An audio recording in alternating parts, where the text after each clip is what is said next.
everyone, and welcome to the second edition of Black History Month here at Temple Rome.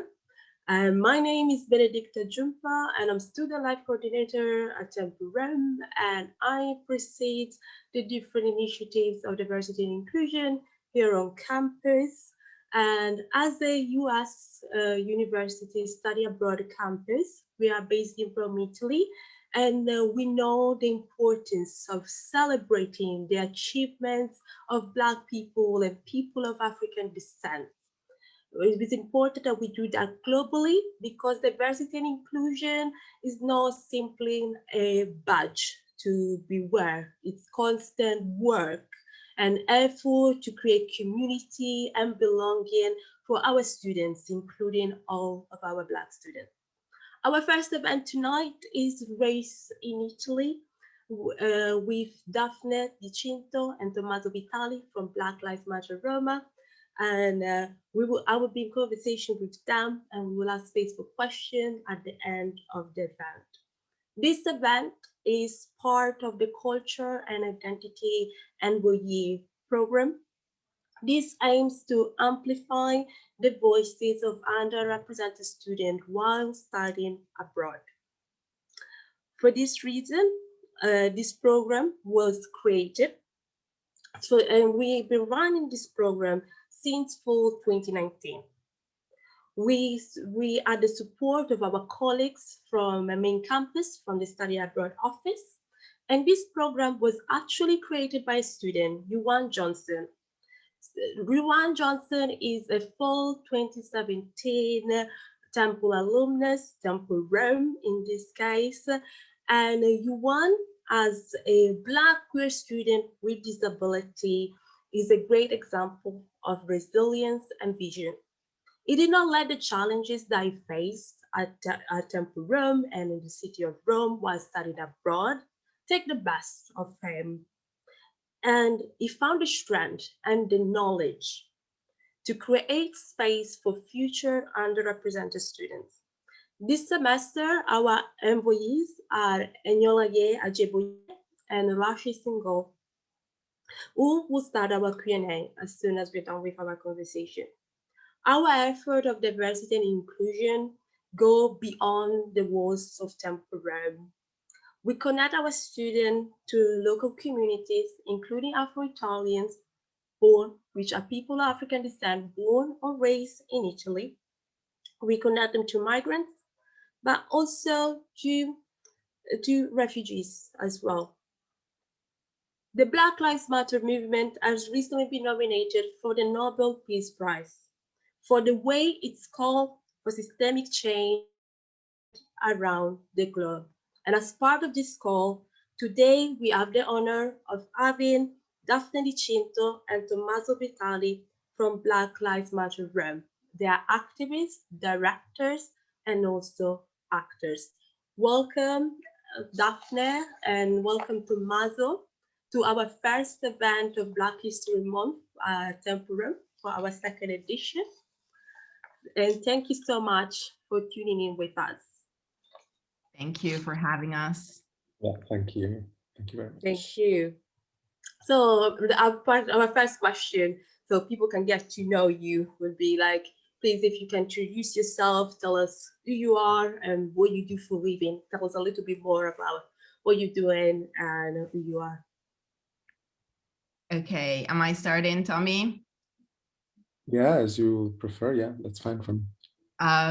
Who am I? It's like the most difficult question in the world, who you are. But I'm this human being that is very passionate about art and filmmaking and theater. Because I guess from an early age, it was the means that allowed me to express myself and in the words of Oscar Wilde, for a lack of a better way of saying it, it's what allows a human being to give another human being the sense of what it is to be a human being. So that's why I started working in the entertainment business, which I guess is not very human sometimes, but it is also very satisfying when you get to do your own art.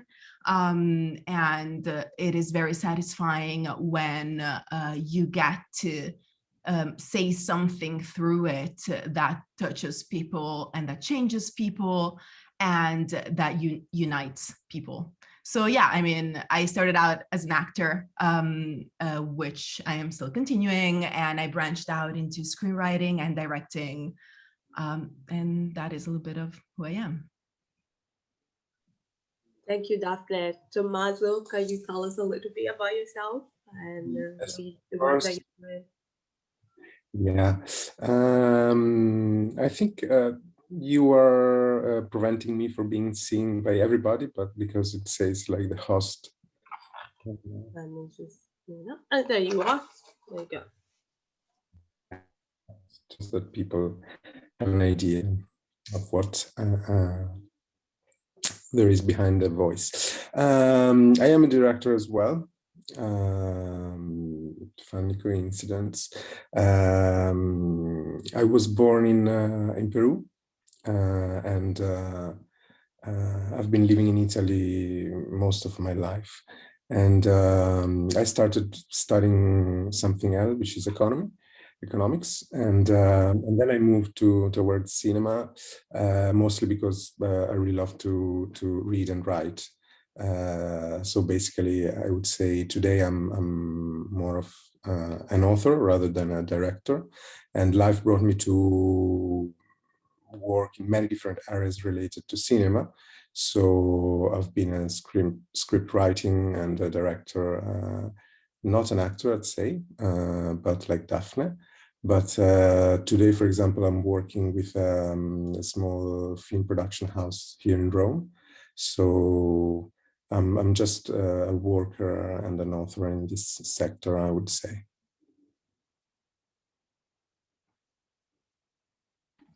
Thank you both for the introduction. Already found it so interesting and so much, like maybe more questions are coming up to me, but I'll leave it there because so we can stick with the time.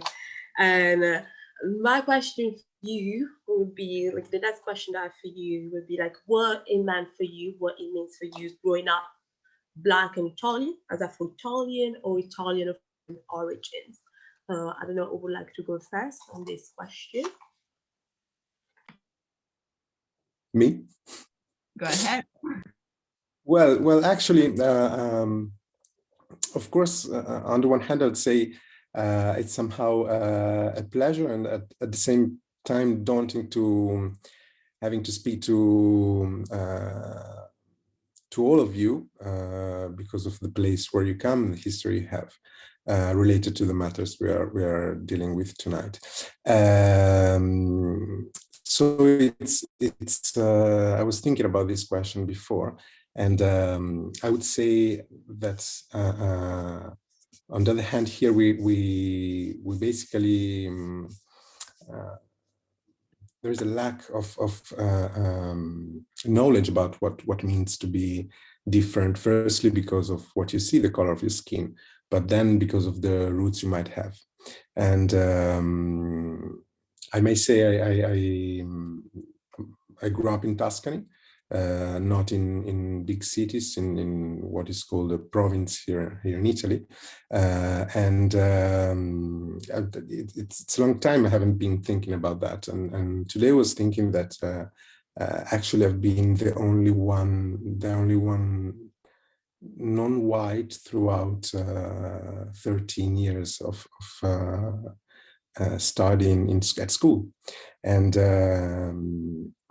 funnily enough, I was always put, for example, I was always sitting down at school in class, close to the other weirdest person in the class, and I never happened to ask myself why. I always thought because I was a kind boy or something related to my character, whereas now I think it's mostly because as a form of, let's call it for now ignorance, but basically from lack of knowledge, you put together people that are strange, that do not belong to the majority of the class, which on the one hand, actually it helped me in facing some difficulties and having to deal with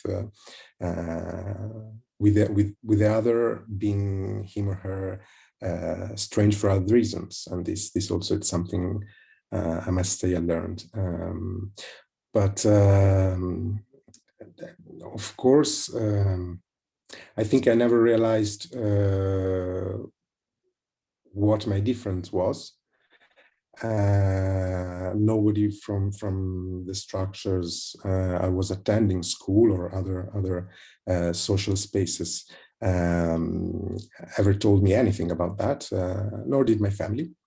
The personal fact of talking to your family about these things in the past, but I think still today, it's very, very well summed up with what Baldwin said when he writes that nobody in your family would make you sit down in front of you and tell you what you are going to face, how doomed somehow you are, like, to be facing some really big problems related to your identity during your life.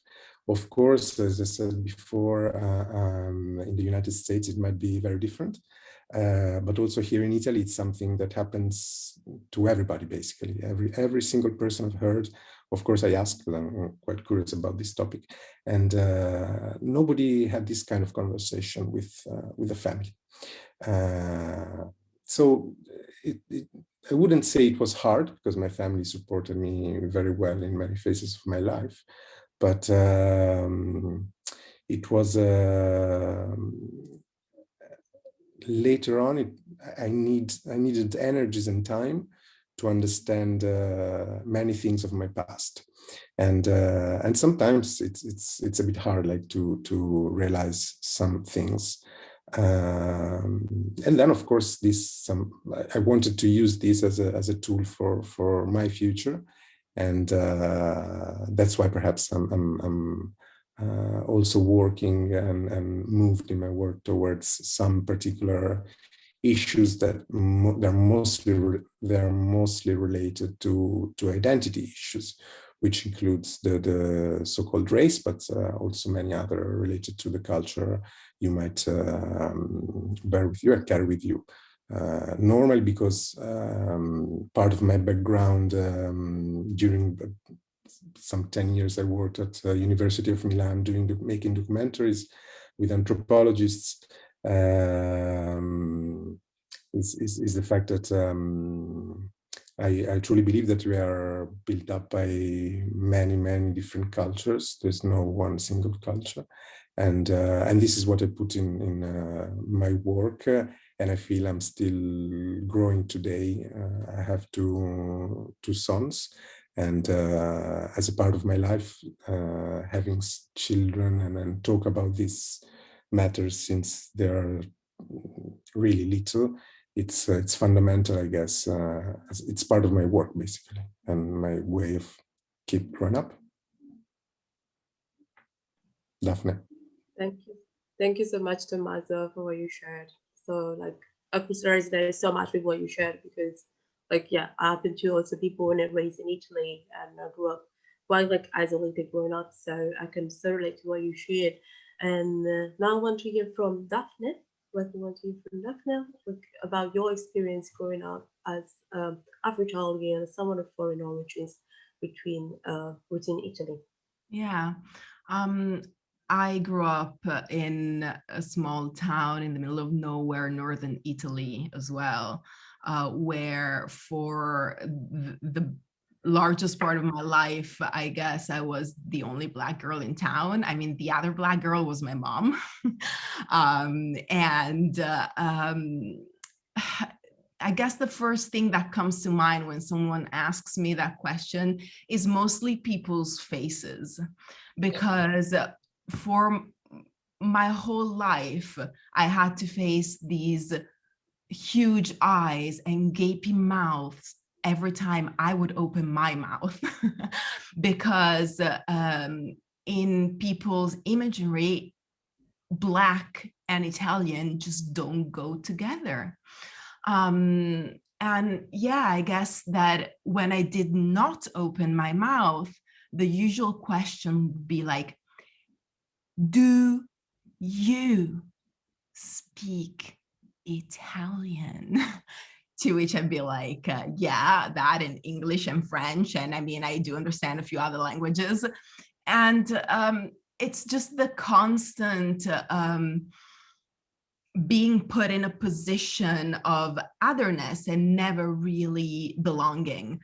So I never felt like I belonged throughout my childhood. And that kind of became part of my identity. And I guess that because of my personal character, it became something that made me who I am. Whereas at a certain point, I just went out and said, well, I don't belong here, so let me just go somewhere else and explore and find where it is and what it is that makes me me.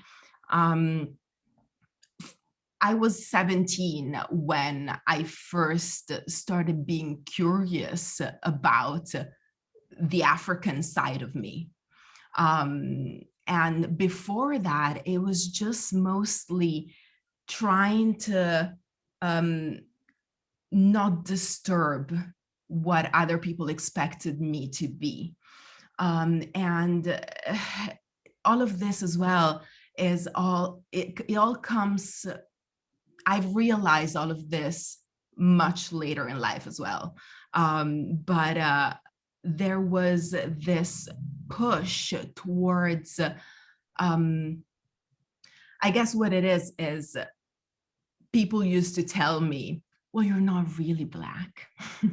And they said that as a compliment. So I grew up thinking, well, I'm not really Black, I guess.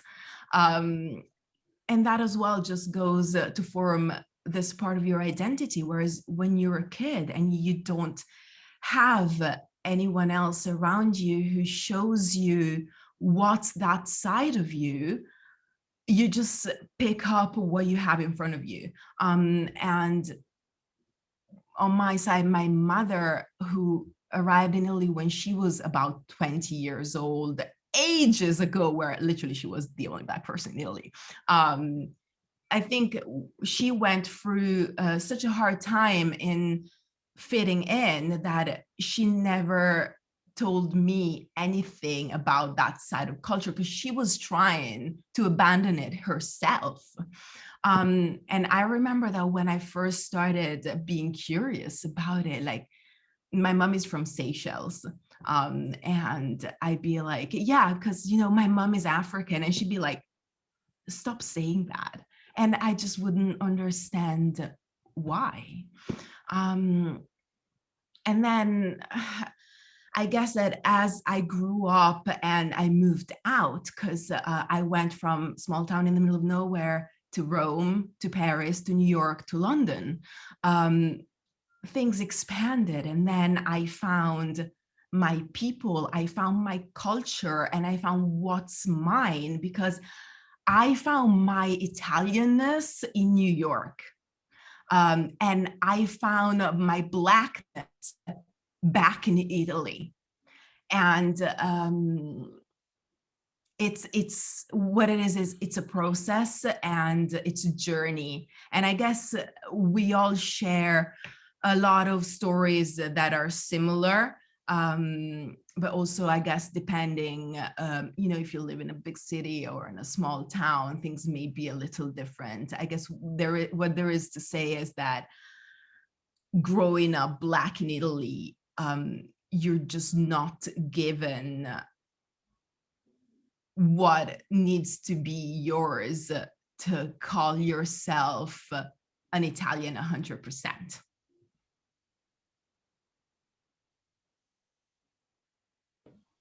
Thank you so much, Daphne, for that insight. Also, it's something that I can relate, and it's just so much. Although my parents are both Black, I'm both from Ghana. I can relate to the fact of my parents trying to fit in, trying to, like, for example, using Italian at home because they were like, oh, like she's not going to fit in because the teacher said she wouldn't be able to learn another language. So she has to learn speak only Italian. So having always that part taken away from you and then finding it somewhere, like finding it when you travel. So I can relate to so much of what you shared and also what Tommaso shared. I'm sure like many of you that share different identities probably can find moments in life where you are to question your own identity and your belonging probably, and especially if you are someone is seen as a minority in the Western world, probably you have to question that a little bit more. So I don't know how many of you on this call actually knew about the existence of Black Lives Matter Rome.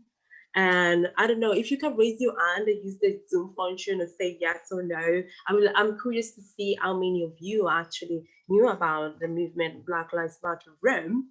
And I wanted to underline the fact that injustice and race and racism are global issues. They do not only relate to the US, they're global issues and they're specific locally.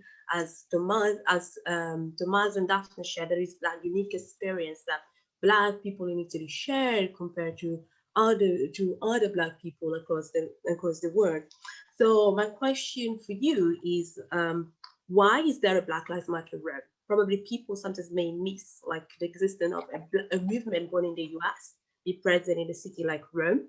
And also my other questions for you are, when was the movement created? And what are the successes and the challenges that you have faced since your movement was created?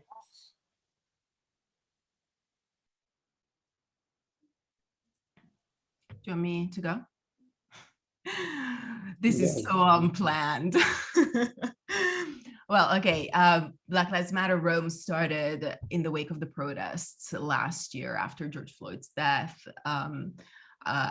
Tommaso is probably better suited than me because he was there in Rome, I guess, from the get-go, while I joined the movement later as I was living in London at the time.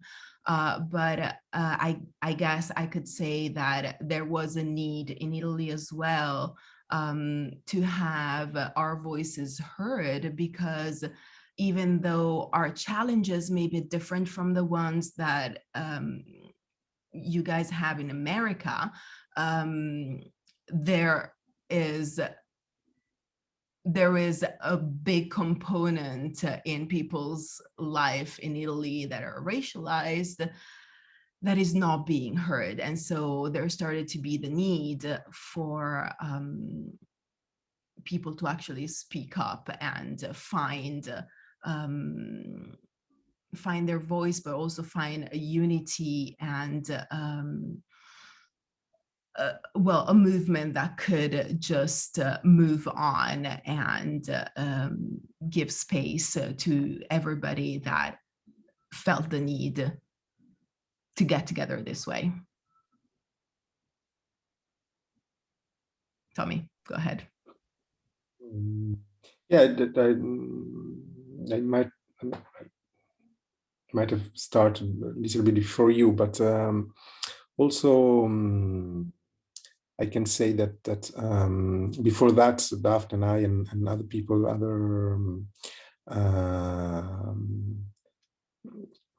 basically Italians, but like with different culture and regions, started Cinema Collective 2-3 years ago, something like that.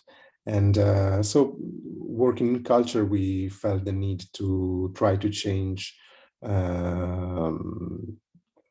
this thing that in the representation and culture, these voices are not heard. So basically, when things happened in the United States last year, some of the people I knew like started immediately to gather together and see what the society could do as citizens to make a movement that would be able to last in time. it's just 3 years I'm back in Rome. I used to live in the United Kingdom for a while. And I was impressed immediately when I came back by how poor was the regard attention to such topics. And I always felt that politics and society in general, and then how it's represented on TV or at cinema, it's very backwards. It's just like it stopped, I don't know when in time. Especially because I guess Daphne as well, you mentioned New York, but we are people that luckily we had the opportunity to travel and live abroad. So you see things that just exist in Italy, maybe to a minor extent, but they are here and they're in the streets and especially in the schools. Schools are full of children of many different backgrounds, skin color and ideas, and this is not recognized. Then when we first started the meetings of BLM Rome, it was quite natural to share the idea, to root it in the city, and then it's not because it was happening in the United States, which are bigger than Italy, but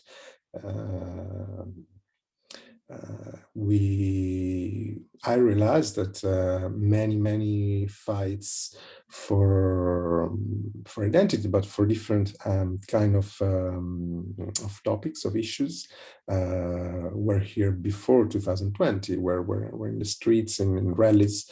So it was important to maintain a sort of power, basically, to be able to actually change things city by city. That's why still today I wouldn't say there is a national movement from Rome. We are trying to start this process, but we wanted to wait a few months, just because, to be honest, many things are just some fashion for a while, and then they just disappear. I was very impressed to know, because I didn't, that in 1989, a South African man who was working in Campania near Naples was killed. It was an act of racism, but basically also of injustice related to the work he was doing, because he was harvesting. It was a seasonal harvest, and he was from South Africa. So at that time, for example, the laws didn't include refugee status for people that were not from Eastern Europe. So when this poor man was killed,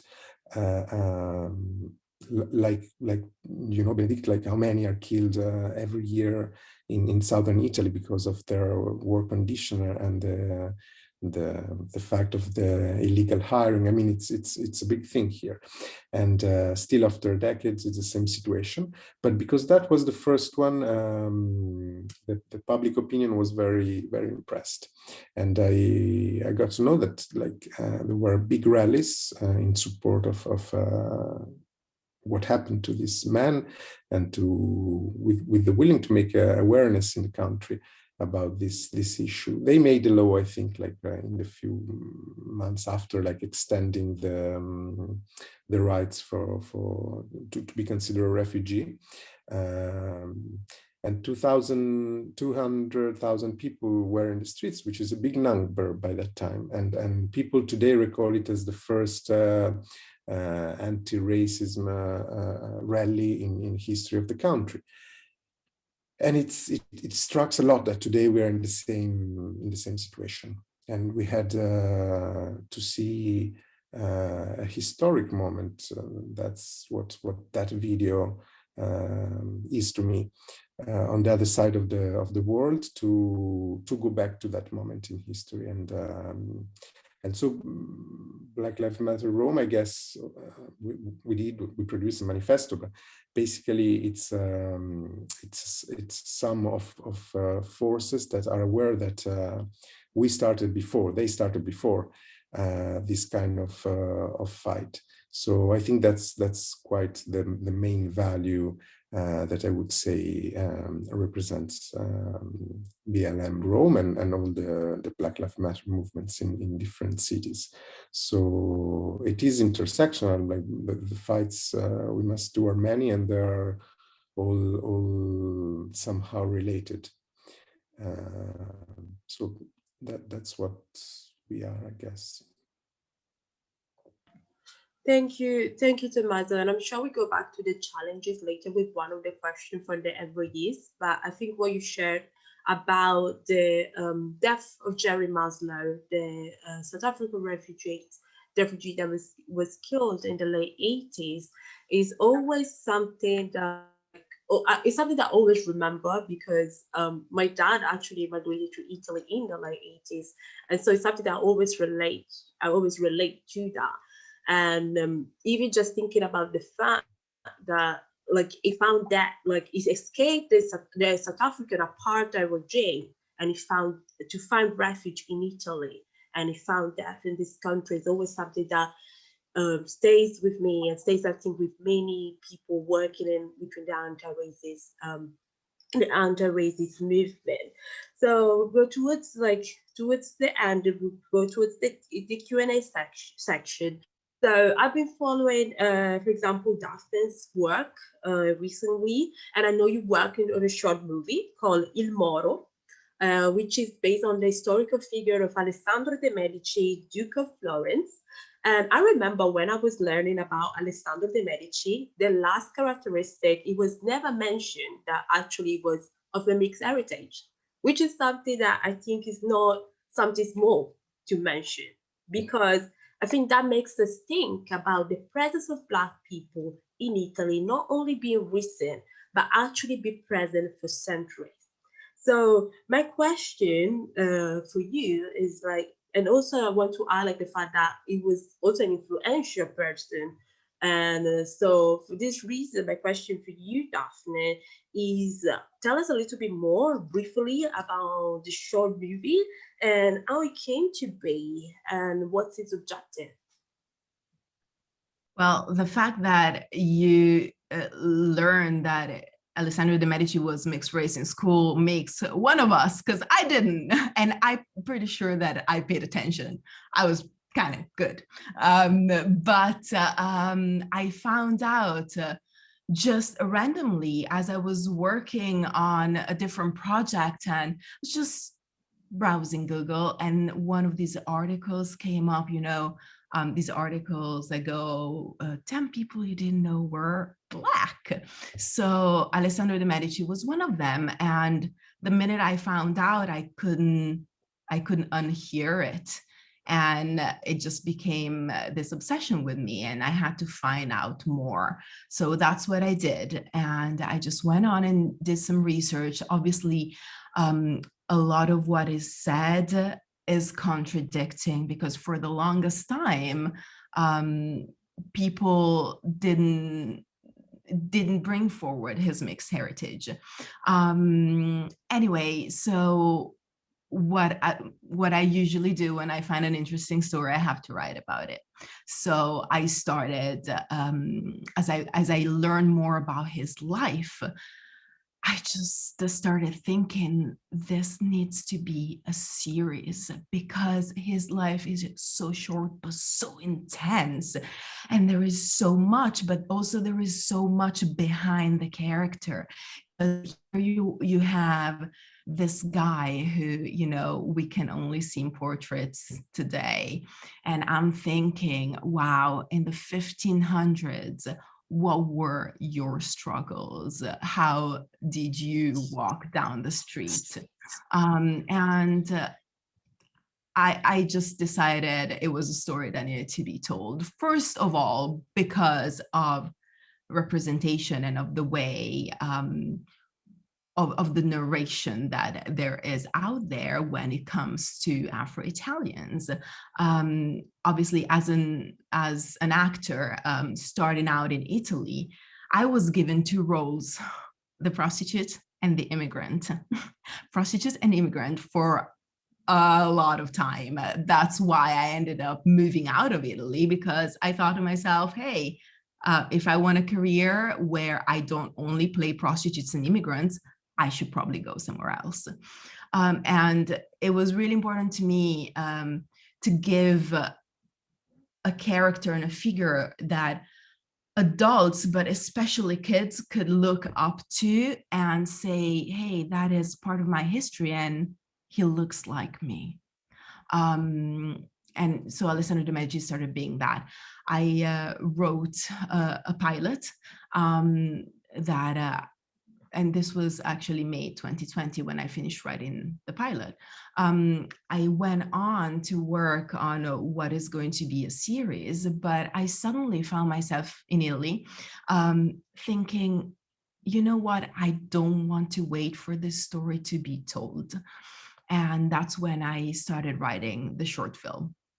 I wrote this short film and magic happened because as I started putting it out there and presenting it to the world and tried to get it made, I encountered, first of all, a lot of people that didn't know this story. Actually, 90% of the people I talked to didn't know this story.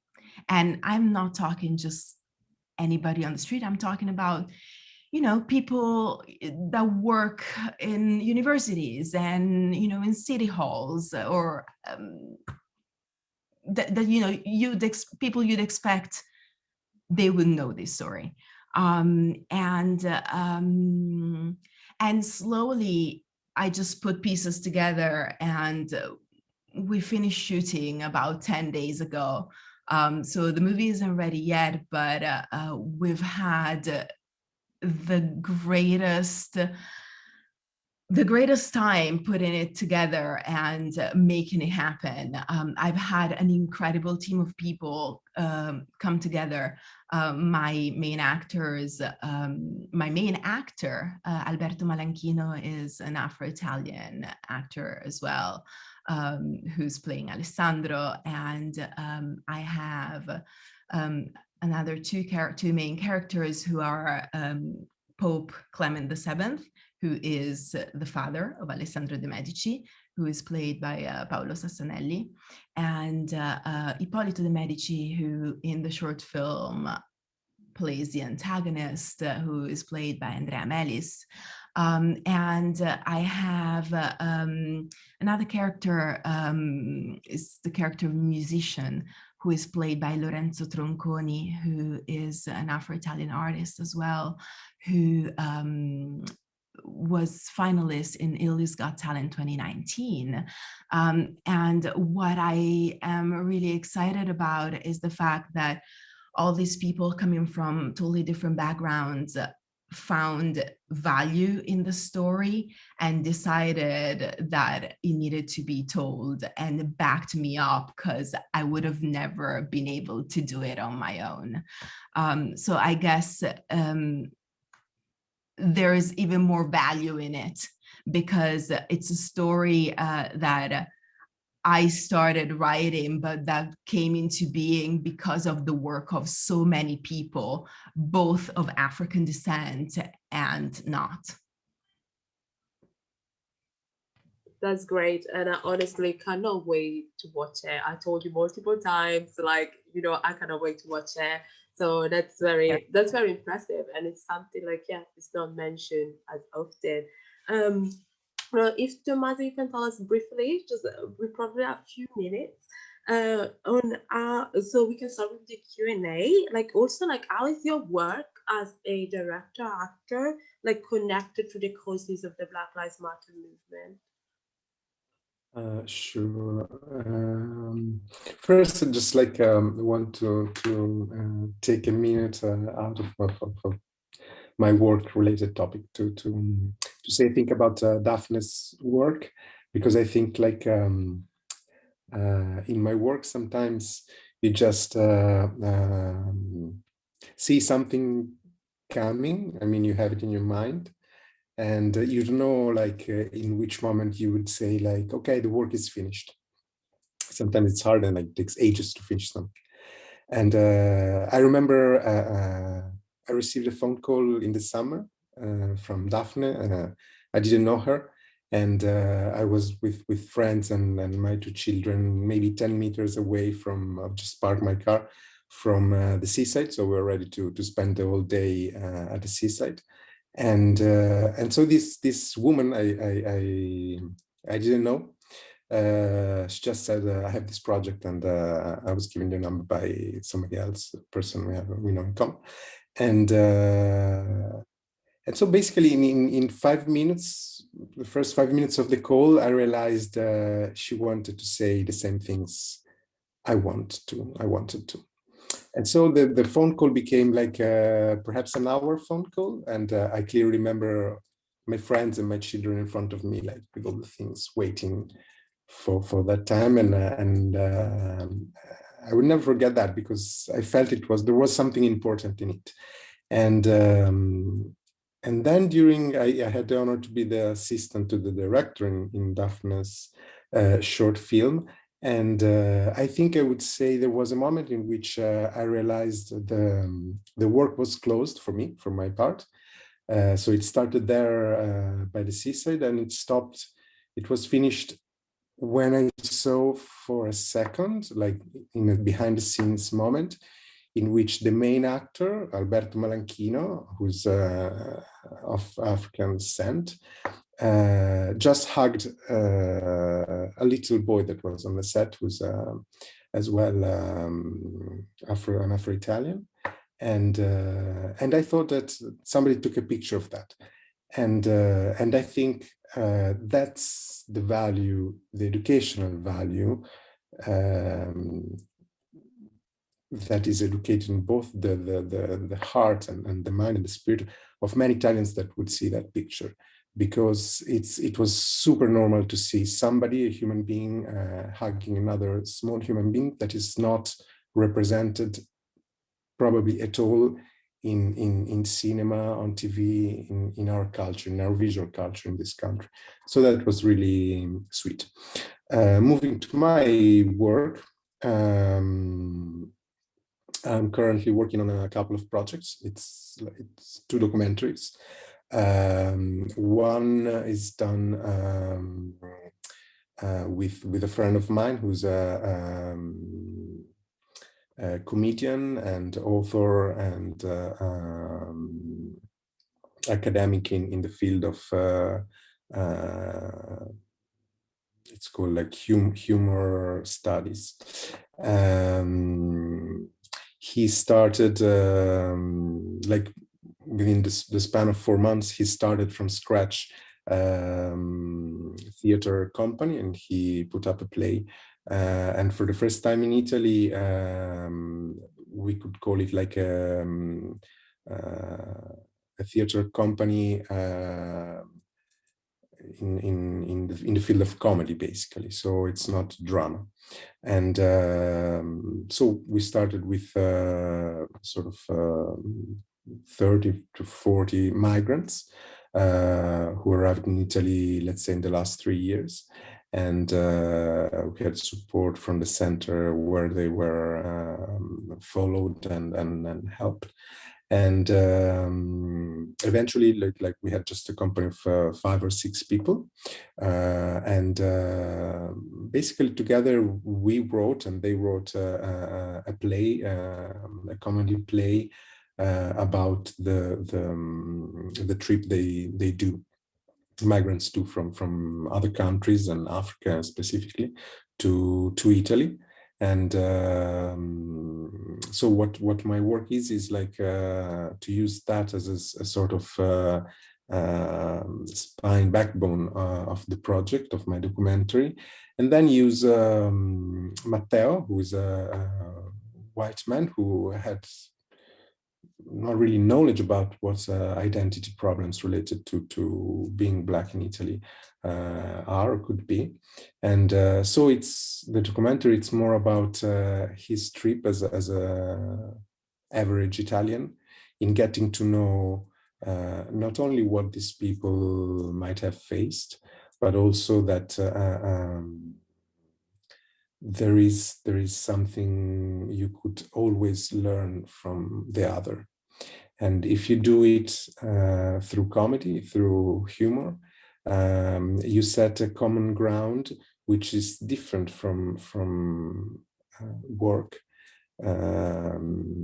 That basically put you precisely in the same space with no fears and no barriers or cultural barriers. And so I have, I'm followed by a production house, and then hopefully we'll finish it by the end of the year.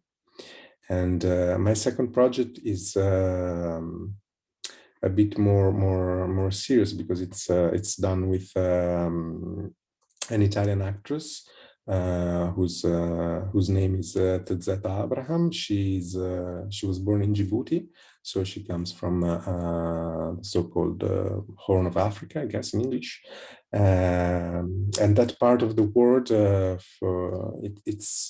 it's basically the little space that since the beginning of 19th century, it's basically our colony. So we have a colonial past, and it was violent as the other one you might have studied. And it's really something, it's a brutal part of Italian history. And with Zeta, we decided to have her as a main character and do a kind of research. It's more traditional documentary, let's say, with interviews and herself telling part of her story. And what is original in the documentary is the fact that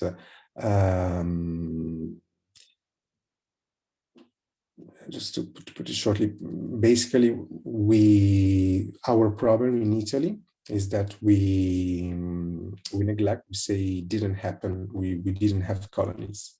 That's our way to deal with the problem, basically. And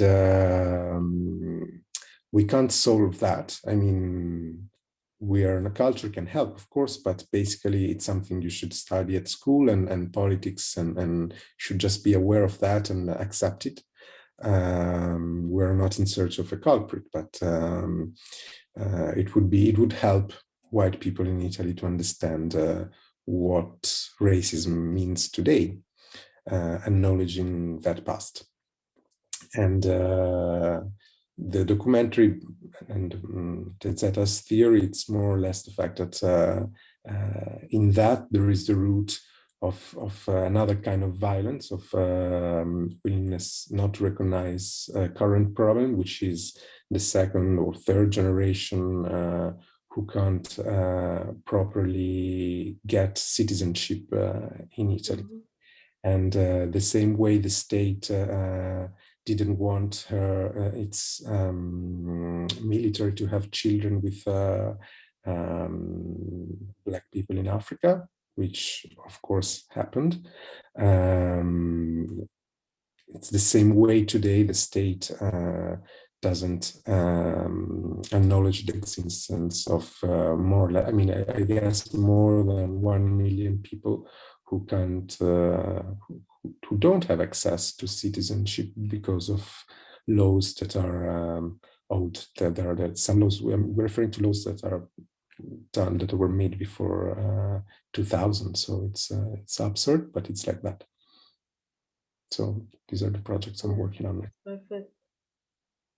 Yeah, thank you so much, Tommaso. It's nice to see like you going from comedy to more dramatic stuff, and all like how there is this interconnection, intersectionality between different topics. And so with this, I open the Q&A. We'll have about like 8 to 10 minutes, and I want to invite Enyola and then Rashi, our envoys, to go ahead and ask the questions that they have for the Black Lives Matter movement here in Rome.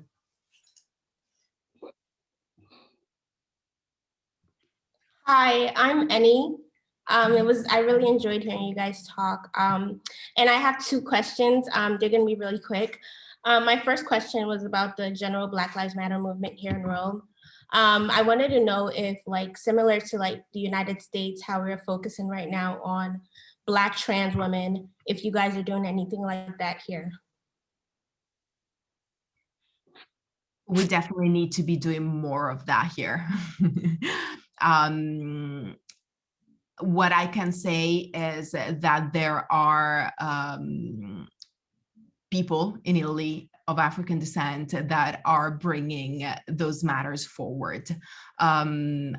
I can think of a few artists that are working actively right now as we're speaking to enhance representation in that environment and in that matter.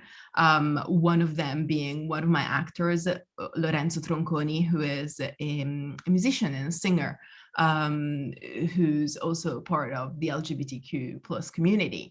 And I know we've had hundreds of conversations about this and about how important it is to focus on the intersectionality of it. My second question was actually directed directly at you, Daphne.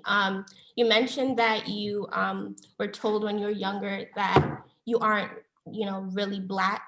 I was wondering if that was because you're, lighter skin, or if that was because like you're Black in Italy. It's such a crazy statement, first of all. And I have, like, the crazy thing is that I have to fight to this day with certain friends that I love from the bottom of my heart, and that I know they love me the same way, that keep telling me you're not really Black, because from their point of view, what they're saying is, because you're mixed race, you're not really Black, denying in that way that part of me that is Black. I walk down the street, I never heard anyone saying, hey, look at that white girl.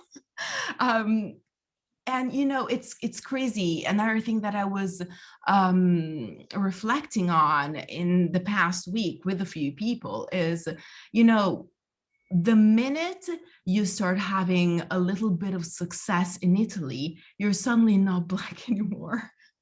And they're not focusing on it. Throughout my life, there's been this dualism where for a part of the population, I'm the Black girl.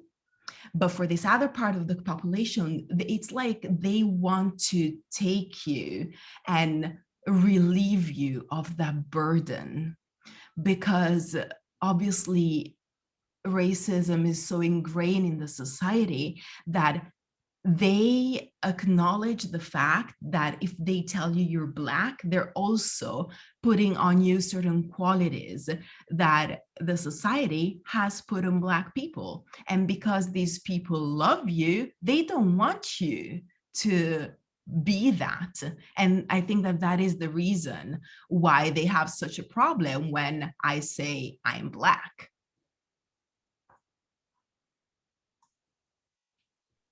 Thank you. I don't know if I answered your question. Yeah, that was perfect. Hi, I'm Rashi. My question is more of a general question. So when we're in America, people come to America because of the quote unquote American dream.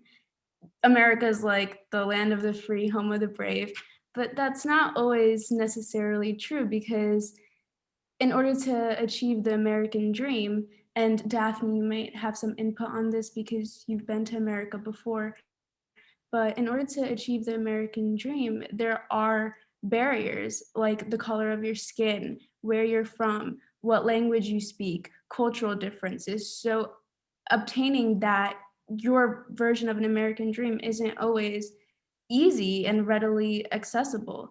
So what I'm wondering is, do you think that there's like an Italian dream? And if there is, do you face the same barriers as you might have faced in America?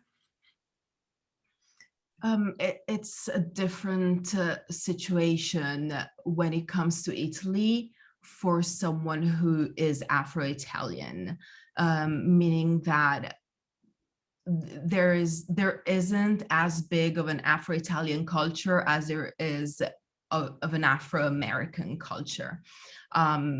And the struggle here is very basic. It's like even getting people to acknowledge that Afro-Italian is a thing, because it's something I've noticed in the past few months as I was writing on my computer, and every time I would write Afro-Italian, you know, the word or pages, whatever we use, would mark it as a mistake. Well, it doesn't mark Afro-American as a mistake. So I think we're starting from there, you know, and since we're starting from there, I mean, there is work to be done. Thank you. I don't know if Tommaso has something else to say about this. Well, I'm not sure. Probably because it's really hard to imagine Italy as a dreamland because of the many problems we have here in our society. But basically, thinking of the question, I thought about my my mixed origins. So. Coming from South America, if I'm partially of Afro-descendants, it means that part, it's a consequence of slavery. That's it. That's plain. And being aware of this and bring this into Italian culture for me, when I started to talk and ask questions about this thing, made me feel really, I mean, twice different from what the history in this place is. Then through time, I learned that also it's not, it wasn't slavery, but we have a history in which, like, children that were born elsewhere in Africa and being mixed race just wanted to come here and felt that this was their dreamland, was part of their culture, because during colony we as Italy, we left there some bits of our culture.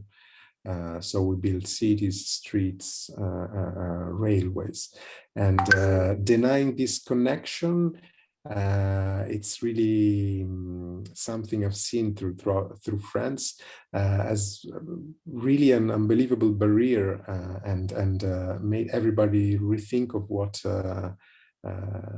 what kind of land Italy is. So in the part of dreamland, it's I think I realize it's important, like, really to for these people to try to deconstruct what Italian culture is today. And so it's really, I never thought, and we never thought it's a dream as far as you understand what happened in history. Thank you so much, both Rashi and Annie. I just wanted to let you know, it's 9 o'clock, but it looks like many people have different questions. First of all, I want to ask Daphne and Tommaso if they're available to answer these questions. And for people that have to go, I absolutely understand. I know my colleagues in the US are in the middle of the workday. So please, if you have to go, I want to say thank you for participating. And we truly appreciate the support for our campus. And yeah, so I see there are a couple of questions. Like, you're welcome to stay on for the next few minutes. And like, yeah, so I see a question here from Marlena, a colleague at the International Office on main campus. And I believe this question is probably for Daphne. Marlena, correct me if I'm wrong. So she's asking, will you say for yourself or that you have witnessed other benefit from racial ambiguity or colorist attitudes? It feels as of late in American media, the representation of darker skinned individual is being overshadowed by biracial entertainers or racial ambiguous people. I believe this question is from Daphne. Most definitely. I mean, I can say that in Italy, I'm not even talking about work, but just as a person, I've definitely benefited from it, because there is privilege that comes with being lighter skinned. That said, I am aware that in the Anglo-Saxon world, this is changing and is changing very quickly, and it's being given relevance. The problem is being given relevance, which is something that I would like it to happen in Italy as well. And it's something that I want to actively do in my own work. In fact, in the short film that I've just shot, I made sure that all the skin tones were represented. I think that because Italy is a very new, let's just say this, to seeing diversity, people that are racially ambiguous are taken as the Black token. So we're at a place in Italy where the dark-skinned person is not even contemplated, which is horrible. And it definitely needs to change in the entertainment business, because we all know that, especially nowadays, what we see, whether it's on Netflix or whether it's on YouTube, shapes our world and the way we respond to it, and shapes identities, because that's always happened, whether Netflix was here or not. And therefore, it's just really important for everybody, obviously everywhere, but I would say especially in Italy right now, because we're here, to take this problem into consideration. Thank you so much, Daphne. I know there was another question, I believe from Cherry. Like, if you would like to unmute yourself or type it in the chat for the question that you had. Yes, hello, hi. I really enjoyed listening to you, Daphne and Tommaso. So I have a question for Tommaso, and my question is basically about your experience back in school, and it really just brought to my mind about the role of educational institutions in educating minds, especially young minds, on race and diversity. So my question for you is, do you think this, well, I don't want to call it ignorance, but this attitude that you experience, is it something that happens in public institutions in Italy, or is it also in private schools?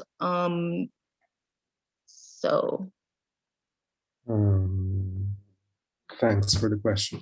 I think basically it's just a matter of numbers and statistics to some extent. Today, especially in big cities, not only because like immigrant live somehow in also in small places, not everywhere, but it happens. Reflects the fact that today many classes are just composed by 50% to up to 90% sometimes in some neighborhoods, for example in Milano, by people that are just non-white. Children from year 1 to, let's say, I would say year 5, 6, 7 perhaps. So this is very powerful to some extent. It's different from when I'm 42, when I grew up. So on the one hand, I would say it's natural for those who benefit from the educational system to fight the power structure that's basically still is racist in Italy, coming from the top. So somehow it's a way in which you build your own tools to understand who you are, and it helps to see that you're not alone. You're less alone than in the past. On the other hand, to answer your question, actually there's a kind of desire from, let's say, from teachers and some enlightened teachers to talk about this topic. Migrants, it's an issue that is on the table since many years, even though it's not a major problem actually compared to others in Italy. But it's something that it's heard, it's perceived by the educators. So I would say it's very much left to the single persons, to the single educator today to let's say, draw some light to this kind of issues together with the students. I know for sure that there is no intention from the state to take care of this from the top. Not at all, I would say, not at all. But also it's true that somehow we are really close, in my opinion, to make a further step. I was thinking about like the play, the comedy play I followed a couple of years ago for this work I mentioned before. And at the end of we did a tour, like a 2 months tour in schools in Italy. That's why culture must enter the schools also from other subjects other than the Ministry of Education and Culture. Basically, it was very natural for the children to have an immediate connection and relationship with the actors who happen to be dark-skinned, very, very perceived as very African, let's say, here in Italy. So I was really happy to see how natural it was for children at different ages to see just the human being, not the other, no? Seeing them as examples. Why? Because they're representing something that has the power of communicating, which is culture, which is a play, a theater play.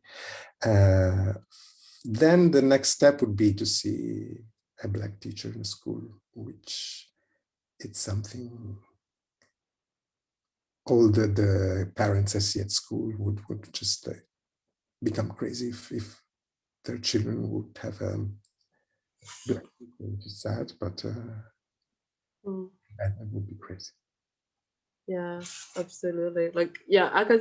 Sorry, I just jumped in real quickly, but yeah, when you talk about Black teachers, I know for a fact that there are like Black teachers in Italy. Like, there are very few, but there are some.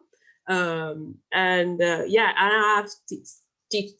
have sisters that actually work in schools and they do support for students with disabilities. An interesting fact is like kids will always ask them like, oh, like, are you the teacher? And oh, like, why are you Black? So, and it's interesting for me to hear these questions because like I feel like these are questions that I was asking in school like many years ago. So it's very interesting how to see like the question having changed.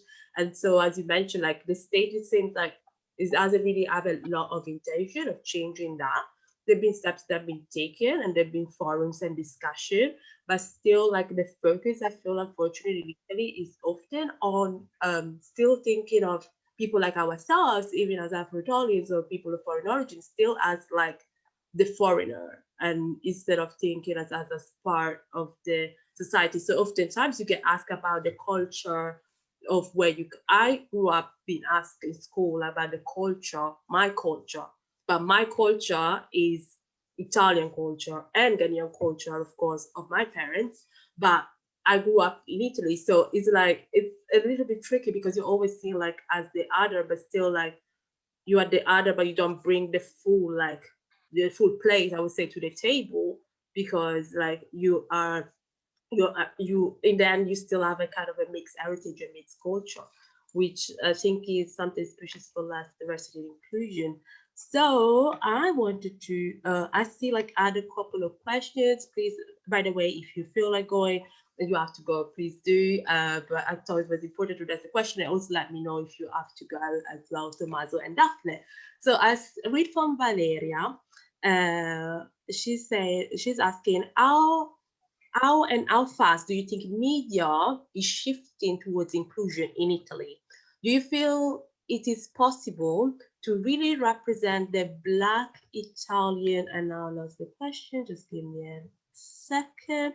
Okay, so is it really possible to represent the Black Italian experience without being part of it? What I mean is, as a Black actress in Italy, can I really wish to find a role which are not the prostitute or other stereotypes from directors, actors who are not Black or second generation themselves? I mean, I really hope so. And I really hope so we're going to that direction. I think there is a slight shift towards it. What I find as an actor is that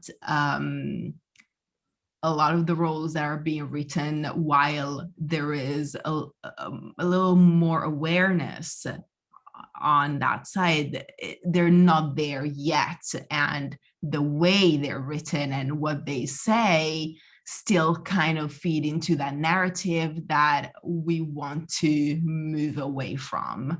That said, I think it's especially up to us Afro-Italians to speak up about it and just say, okay, I wouldn't say that, or like, that is not okay, because a lot of what is written is actually just really racist. They just don't know it.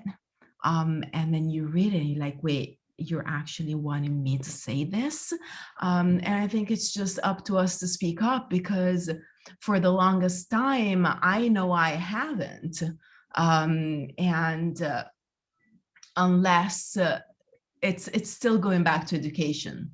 Unless there is an education that is being given from people that do know and from people that experience it firsthand, it's going to be difficult for people that don't experience it directly. Also because of what we call white fragility. And a lot of times you have these people getting really defensive the minute you point out that something they've written might have a racist undertone. I think it's just about sitting down and saying, hey, you know what, it's okay. Let's just all be aware of it so that we can together move away, because we're not there as a world anymore. Thank you so much, Daphne. I don't know if Tommaso wants to add. I'll read some comments in the meanwhile. So from Jessica, I read that this has been an excellent discussion. Hi, Jessica. Like, this has been an excellent discussion. Education and representation in media are excellent ways of integrating Italy and Afro-Italian narratives, expands the conversation of the African diaspora. Great talk. Thank you so much, Jessica. And we have Belinda, one of our colleagues from Philadelphia, the Study Abroad office. And she shared, this was such a rich discussion. I'm so grateful I was able to listen from Philly.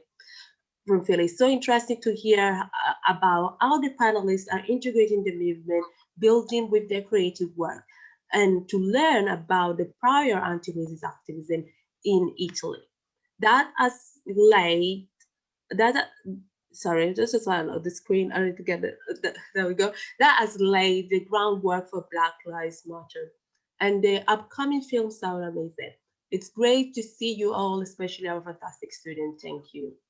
And so with this, I want to say thank you so much to everyone. Like, for any further questions, I don't know if Daphne and Tommaso would like to because we already went like 70 minutes past the time. So if please, like, I don't know if you would like, if you have to go, please, please, you're welcome to leave. And please get, also, like Tommaso and Daphne, if you'd like to leave your details or your contact information in the chat as well, so people can reach out to you even later on. Sure, yeah. Yeah, definitely. Thank you so much. I take the opportunity to say thank you to everyone that's taking the time to participate to our first event. In the chat, you will also find the links to register for the other events that we will have coming next week and the week after. We will have anti-racism work in Italy with the group Razzismo Brutta Storia, and also we will have as well I'm sure we will have another event as well, which is a gallery opening about imagery as activism, created by Tamara Pizzoli. And also we will have more events with sound, music, because as Black History Month is also celebration of Black culture and achievement and Black joy. So we also want to see that. And we will have also live performance by Boris Hakam and Boris Akim Aka, and we will have and it will be like a live drawing. So please find below like the information about Black Lives Matter movement, and thank you to each one of you. And we will I hope we stay connected, and please don't forget to get the content information, and we will be in touch. Thank you so much, everyone. Thank you for having us. Thank you.